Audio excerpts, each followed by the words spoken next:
Thanks, John. Appreciate it. This is the moment you guys have all been waiting for, right? Lunch, right? Who needs Ad Week 2 when we're here in Austin with Media Post? This is great. Thank you guys for having me. My name is Tim Rausch. I represent DIRECTV Advertising. I oversee our Midwest office.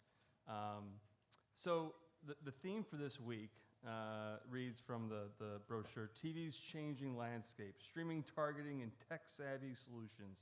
And then on the website, not in here, but it reads, I'm going to quote, this year marks a significant milestone as digital video is expected to surpass linear ad spend for the first time, reflecting a major shift in the media landscape.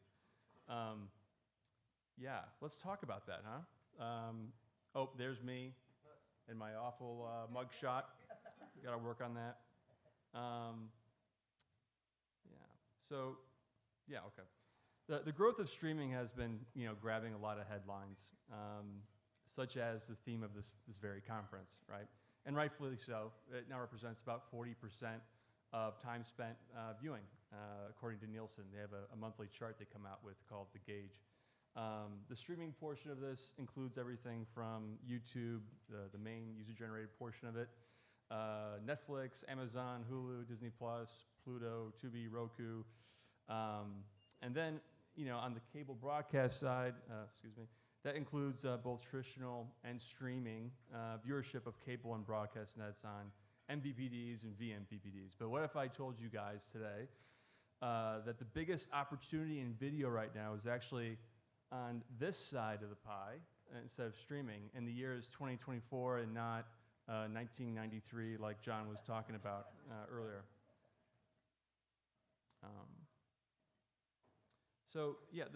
The streaming frontier gets a lot of attention from marketers, especially as they search for that next incremental reach point.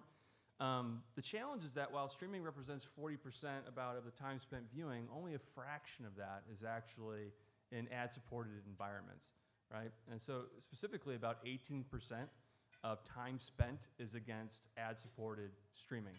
And this topic and issue is actually getting a lot more attention. There's a new metric emerging right now that it's a collaboration between Evan Shapiro.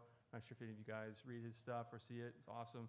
And ComScore, they have a collaboration called The Score that reads that only 15% of ads viewed on TV were from the streaming AVOD fast services, meaning the rest, 85%, had cable broadcast of origin. More to watch as that comes out and the publication emerges during Ad Week this week. But this all means for the time being that cable and broadcast actually is the biggest slice of pie from a time spent viewing perspective.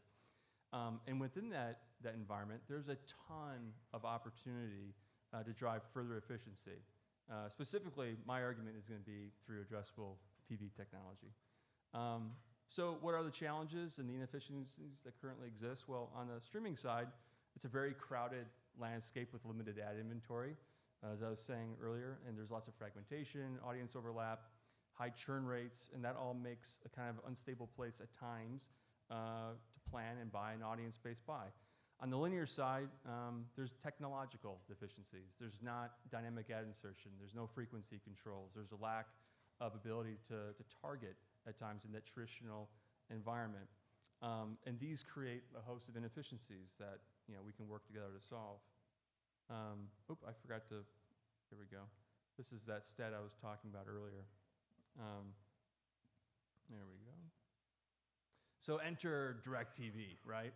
This is paid promo time, so you knew there was going to be an obvious pitch here. You know us as an MVPD or a vMVPD or a video distributor, but to our users, we are essentially their home base for video and TV. We are their AVOD service, if you will. And they are, quite frankly, TV obsessed. We have 42 million unique monthly users. That represents about 15% of the paid TV ecosystem. We're in all 50 states, 210 DMAs. About 3/4 of our distribution is via satellite. About 1/4 of it is via internet or streaming. And DIRECTV users, they'll have a show or two that they'll watch on maybe a Netflix or Amazon Prime, but DIRECTV is where they spend their time. On average, they only have one additional AVOD service. I'm going to repeat that a few times throughout this presentation because it's really important. But how do they watch? They watch live. 90% of our viewing is live. Let that sink in. That's a lot. Sports is obviously a key driver of that. We have the most regional sports networks. We've been named the best sports streaming service by CNET. We're well known and established as a sports entity. And for their VOD needs, we have 65,000 titles on demand. Just for context, Netflix in US has about 7,000 on-demand titles. How else do they watch? They watch live. They watch on the big screen. Only about 3 to 4% is via mobile. The rest is on that big screen in the living room. And they watch often. And the slides I'm going to show you, you'll believe me, but it's hard to overstate exactly how much TV they watch. Yeah, I swear, the stats are quite impressive. And from an advertising perspective, just to lay this out there, we own 2 minutes an hour, more or less, of every cable network that we distribute through our carriage agreements. That's our owned and operated inventory that we can execute campaigns against. And I'm going to be focusing on addressable technology today. And we also have the platform that we can execute unique ad formats, such as pause ads. That's platform-wide.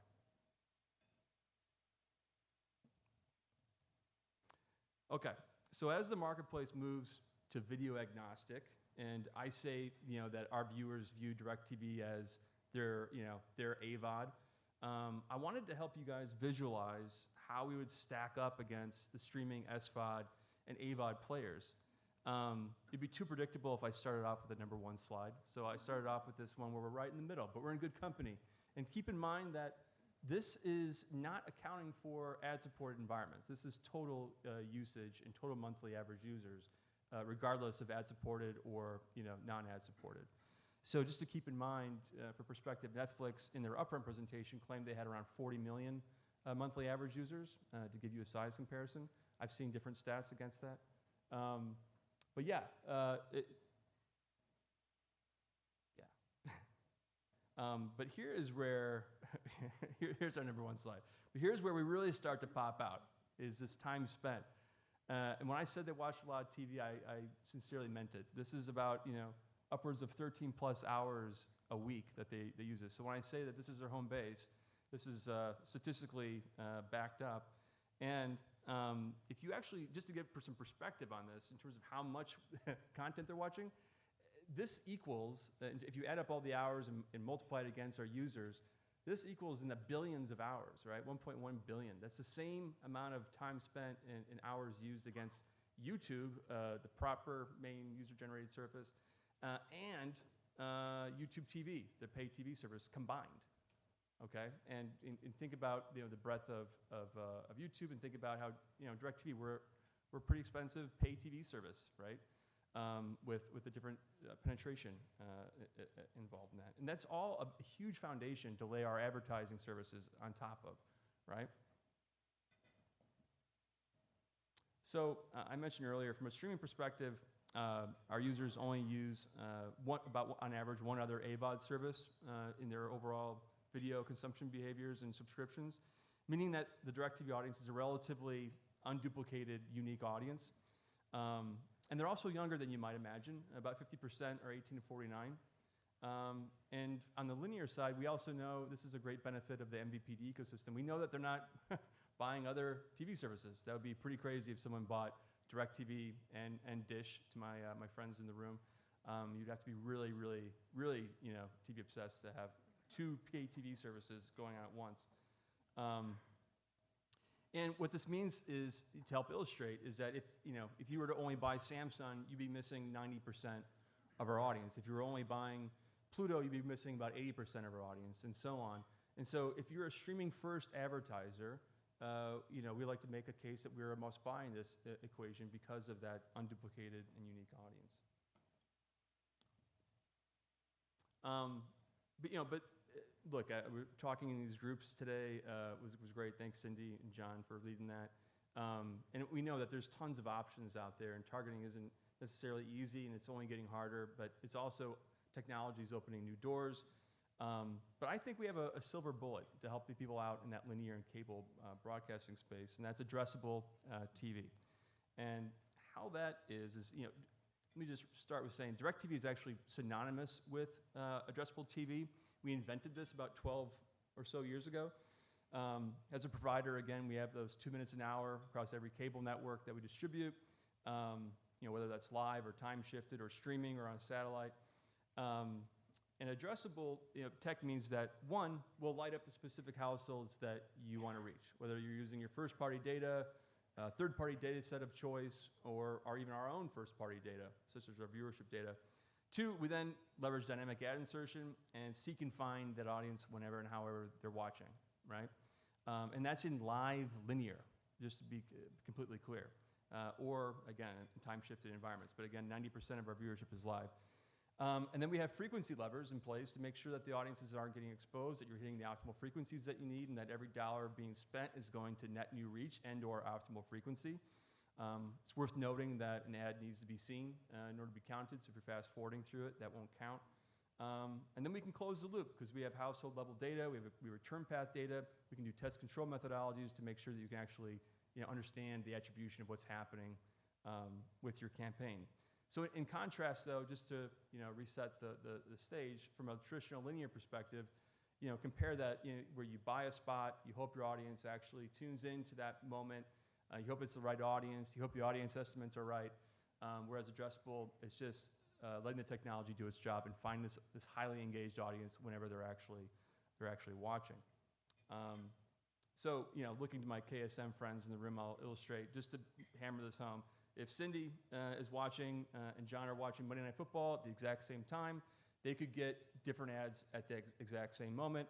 Maybe Cindy's in the market for a luxury vacation and she gets targeted there, and maybe John is on a restaurant CRM list and he gets targeted because of a promo they're going with, right?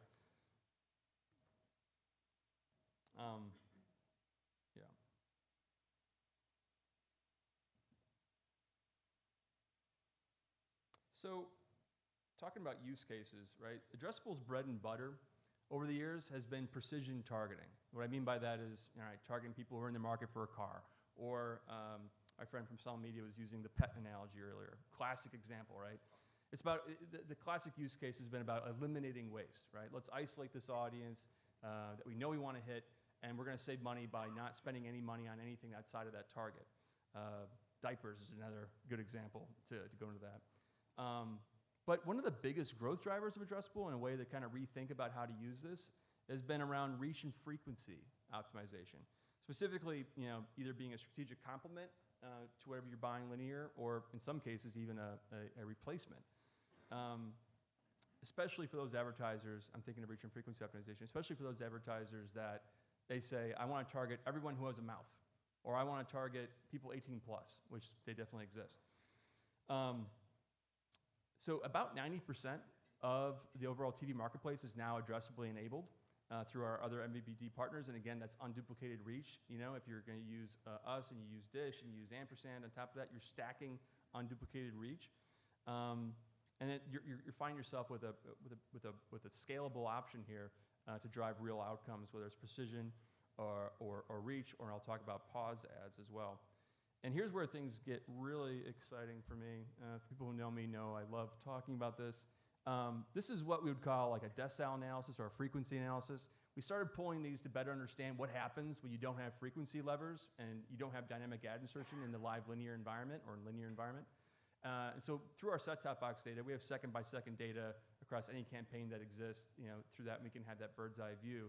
And we started wanting to understand, what's really happening under the hood there? And we've literally run thousands of these analyses, and time again, without fail, what happens is about 75 to 80% of every campaign, those 80% of those dollars go to about 20% of the households, of the heaviest viewing households. That's because there's no frequency controls. And to hammer the point even further, about 40 to 50% of every campaign only goes to 10% of the heaviest viewers, right? That's crazy. That'd be like if you're a farmer and you're watering your field, and you dump 80% of your water on 20% of your crops, and you have 20% of your water to water 80% of your crops. We can improve this, right? We have dynamic ad insertion. We can find the audience. We have frequency levers. At the very least, you can supplement and augment what you're doing with linear with addressable to help solve for this. And I'll help illustrate that in a second here. So Traditional linear campaign, you have that frequency curve. What happens here is with addressable, you're going to limit exposure to heavy viewers because of frequency caps and or through targeting. We can target light viewers, for example. We can target light and medium viewers. And by virtue of doing this, you're going to kind of steal from Peter to pay Paul, and you're going to shift impressions from those overserved. You're going to redistribute impressions to the underserved and have a more flat frequency distribution overall, changing share of impressions. And this is a really good solution, right? So if you're like one of those CPG advertisers where everyone has a mouth, and you're saying, well, I just want to use linear for that. Well, you said, we tell them, you're leaving out an opportunity here, right? There's more yield to be had. And so by targeting light and medium viewers, for example, we increase reach 25% on top of a national linear campaign. Now that's within our footprint, right? Because we can only control what we can control. But if you scale that out across the ecosystem and apply the same tactics, that's an incredible yield of incremental reach just by applying technology in an environment where we know still dominates time spent in viewership. But that same concept also applies to precision targeting, right? If you only want to talk to the dog owners, that same thing's happening. That same frequency distribution problem's happening, and addressable, again, can solve for that. I also want to talk about pause ads. It was mentioned in our roundtable discussion. I've heard it kind of talked about in some different discussions as well. You can think of it as your in-home billboard, but what we're really talking about here is, what's cool about this is, for DIRECTV, it's a platform-wide experience. So it doesn't matter if you're watching the Super Bowl on broadcast, or if you're watching HBO, if you're watching cable. When you pause that after 30 seconds, full screen takeover, it's a great way to add incremental reach on top of an existing addressable campaign, provide different level of engagement, and frankly, it's a good way to tap into that engagement we were talking about earlier with a new and unique ad execution. So that's all I've really got for you guys today. Hopefully I left you with at least an analogy you might remember, or some facts and figures that you didn't think about before. Jenny in the room is with me. She's with DIRECTV, so maybe we'll find you guys. We'll hang out, maybe top golf or axe throwing. But we do think the future of addressable is bright for the reasons I mentioned earlier.